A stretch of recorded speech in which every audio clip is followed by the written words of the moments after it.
Binge the full week of The Ray Taylor Show ad-free over at patreon.com/inspired disorder. What you manifest in your mind, you can bring to reality.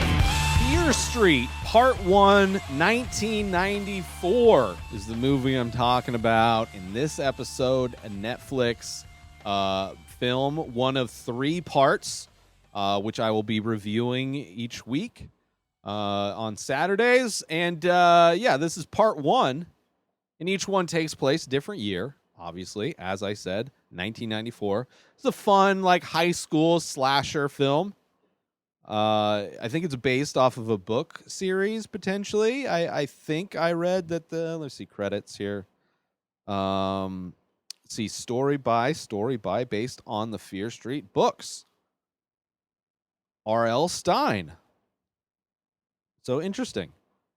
I enjoyed it. You have, with the teen slasher movies, it's always a group of friends. You have some interesting friends here. There's some, romantic things that was kind of twisty. It was our main character, Dina, is there's this thing about her, she was in a relationship with Sam, the name of Sam. I mean, it clearly could be a boy, could be a girl, but it ended up being a girl. The reveal was okay, cool.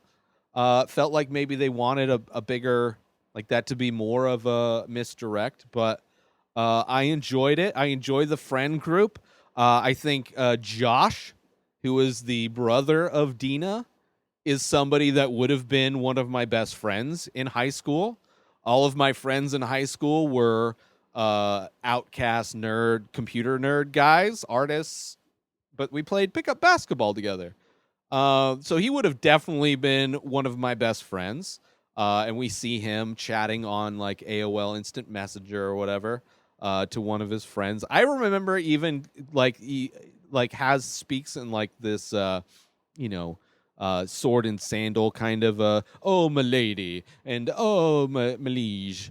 They have this kind of weird back and forth language that they use, and I for sure called a girlfriend milady when I was young. I mean, it's dumb. It didn't last long. She didn't like it. But he does that, and it reminded me of that time. So, I enjoy this friend group. It's also two towns. You have Sunnyvale, which is the rich town, and you have Shadyside, which is the poor town, and these two schools. And the movie opens at the Shadyside Mall, where somebody, and it's this movie top to bottom, 90s music, which is great. It's 1994. I don't know if all of the songs that were played in this movie were out in 1994, but I love the soundtrack anyway. And it opens in a mall, which malls were huge back in the 90s. Malls are, for the most part, dead in a lot of areas. But it's just a girl that works in a bookstore at a mall, and she's talking with a buddy that works at a Spencer's Gift at the mall. And then, you get the phone call, you get somebody's chasing her down. It's got a, almost like the Scream robe, but with a skeleton mask. And takes her out. Thankfully, the sheriff was at the mall during closing time as well, and shot the skeleton mask killer, who was the kid that was closing up the Spencer's Gifts, because after she gets stabbed, she's able to rip his mask off and see who it is. So all these events are taking place right before the credits. This is how the movie starts off, and it's great. I thought it was a great way to start it off. You're scary at the mall at dark. Obviously, all the lights wouldn't be off, but they're off. I don't know why the sheriff was at the mall, but he was at the mall, thankfully, and shot the killer. And we find out pretty quick that the premise for this horror film is a witch that possesses people. And this town has this whole backstory of how, every so often this tragedy, this massacre will happen or whatever. And it's caused by this, they believe, this possession from a witch, which everybody in town knows about this witch. in his possession. It's like this is like the most well-known story of the town. This like ghost stories, which is interesting. It's interesting one because like just an interesting premise where you can have different types of killers. Like, and some of these different killers show up in this movie. Like the kid, Josh, is like, you know, he's in addition to computers, he's the conspiracy theory kid. Like he's studied these witch possessions and has like news clippings up and like knows the history of everything, right? So he shows like, oh, there's these like all these killers. Of course, those are what the other two parts of this. I would imagine the book series is about each one of these instances where the witch possessed somebody and then thus creating a new type of a killer for that year of possession. So it's an interesting kind of way to set up the whole premise of the horror movie or franchise of movies, series of movies, but also gives you different monsters. So it's not just like Jason in every, you know, that's kind of hard. That's one of the downsides of a lot of the franchises that have like your monster, like a Michael Myers or a Freddy Krueger, is that like it's hard to, especially when you're doing 14 movies, like you have to take some liberties and change the character and mold the character in some way because it just gets tired. They, you know, they have to like kill people in new ways, new interesting ways, and that's hard to do when it's always the same killer. This one, it opens it up to where you can have like all of these interesting killers. And this one, there's 3 interesting killers that come after Sam, who is on the Sunnyvale side of things, as she's breaking up with Dina, where there's the whole, you know, the family, Sam's family is very conservative, and everybody in Sunnyvale are like super conservative, you know, very homophobic. Obviously, they're wealthy, so, you know, they can afford to be narrow-minded, horrible, hateful people. And then Shadyside is the poor side, and that's, you know, obviously where, you know, where it's a little bit more accepting to be bisexual or gay. Anything other than just hardline straight, basically, is a little bit more accepted in an area where everybody's kind of struggling. The poor shady side. But yeah, it's a fun. The witch possession. The soundtrack is great. The Sam becomes the target because she, during a back and forth between the rival schools, there's a car accident, and Sam was in the car and crawling out of the car. She disturbed the bones of the witch. A little over 4 years ago, I started The Many Faces. It's an ongoing series of abstract ink portraits. Each piece is improvised. Each piece is released daily. Start collecting now. Head on over to inspireddisorder.com/TMF. That stands for The Many Faces. And save yourself 25% when you use coupon code RTS. That stands for The Ray Taylor Show, because that's what you're listening to, and I love you. So I want you to save 25% when you use that coupon code. Head on over to inspireddisorder.com/TMF and use coupon code RTS to save 25% when you start collecting one of over 1,600 original ink paintings. By myself, I made them. Support me. I love you. Back to the show. And because of that, she is cursed, and the people that the witch has possessed in the past are now coming after Sam, and Sam only. Like, we find out they start coming after other people, but you realize it's just from the blood that Sam spit up on people. So like Dina has blood on her shoe. You have God, what's that dude's name? Simon. Simon got blood on his shirt. So they kind of but they find out pretty quick that it's like, they're only coming after Sam. The reason why they went after them is because of the blood, and they're attracted to it, and they're trying to track her down. So that's cool. right? Because then they use her as bait. And there's this scene where you see all the three. It's like this guy from a camp that like killed all the kids with an axe. There's the skeleton killer, the kid that started this movie.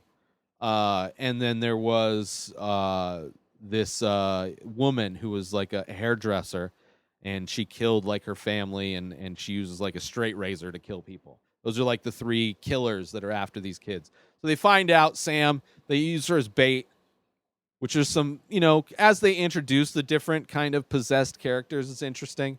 But it's also an interesting rule to where when they use her as bait that like everybody that's not Sam is unaffected. Like, so they can hide in plain sight and not be affected by these monsters, where Sam's like, they try to blow them up. But of course they turn into like the T-1000 of horror zombies, where like their guts and things just kind of boil back together, which is fun. It's just fun. At some point, it feels like, I don't know if the rules changed or what happened, but at some point they all the kids are at a grocery store, right? They're trying to get so their first plan to use Sam as bait didn't work. Then they realize, because there's a survivor, there's somebody that actually survived one of these times these possessions happened, and they're like, oh, she died, but then she was brought back to life. And earlier, two of these characters, Simon and Kate, who are two of the other members, they're kind of the degenerate drug dealer two of the group. They sell pills, right? Pharmaceutical pills. It's mentioned earlier that, one of their brothers OD'd, but they brought him back. So they're like, oh, we'll go to the store. There's things there where we can get, right? There's pills in the pharmacy. There's EpiPens, so we can bring her back. So they're like, we're going to get Sam to OD, and then we're going to bring her back with these pens. So, of course, because they're attracted to so all the monsters show up at this grocery store. And then what happens, which I didn't think could happen, like they're fighting, like Kate is fighting with one of these monsters. Simon is fighting with one of the, and they're getting attacked by these monsters. And it doesn't make any sense. It doesn't make any sense. Like, there's a kill that happens in this movie that's like brutal. It's a brutal, let's just say, bread slicers dangerous thing, a dangerous situation to be caught up in. But it's like, how does she die? Because it's like they weren't even after them, and now they were. So I don't know. There's like a rule change there. Maybe I didn't get something, but now they're targets as well. It's not just Sam. Maybe they know that they're trying to kill Sam to like reverse the curse or something. And the most impressive, the most unbelievable, I would say, thing in this entire movie, I know there's witch possessions and monsters attacking people, and the rules are kind of wonky, but the most unbelievable thing is like they have these piles of pills, and he's like, you got to take this pile first, and you got to wait this amount of time. You got to take this pile first, and then you got to do this one, and then you got to take these finally, and you can be a da-da-da, and then you have to take this last pile. So there's like 4 giant piles of pills that Sam is supposed to take. No water. Like, there is 0 water on set. So, I mean, I can take a handful of pills. I used to take a lot of supplements. I was like, at one point I was really concerned about my health and well-being many, many years ago, and I would take like handfuls of pills, and I could do it. Like, the bigger the handful of pills is easier than taking like 1 or 2 pills at a time. Handful of pills, but you got to have water. You got to have water to swallow everything, to wash it all down. So the most disturbingly unrealistic part of this movie is the fact that Sam is trying to swallow these piles of pills without any water, without anything to drink. It's hard. I can't get over that part. But anyway, whatever. They also changed the rules. People are getting attacked. Finally, Dina kills Sam, drowns her. Pills weren't working. Drowns her in a lobster aquarium. And then, all of the EpiPens she wakes up. And then it cuts back to, so like by this time, the only survivors is Dina, her brother Josh, and Samantha, right? Kate, sliced to pieces, and Simon, dead as well. Both are no longer with us. The media is trying to paint them as like two drug addicts who went crazy in a grocery store and killed each other or whatever. Like they're putting spin on it to blame the fact that they're selling drugs, but they're selling drugs because they need money. So they're back at Dina and Josh's house, and they are acting like nothing happened to their two friends. Josh orders pizza like he's growing up, but at no point really feels bad about, and maybe this is days after the attack, but they don't seem very fazed at all, which that was kind of weird. But that's also when you find out that Sam didn't really come back to life, that she ended up dying and is now possessed. Or no, maybe it's like a year later, and there's something I missed there. But Sam turns and stabs Dina, and it's like, oh no. Oh no. It was kind of like, it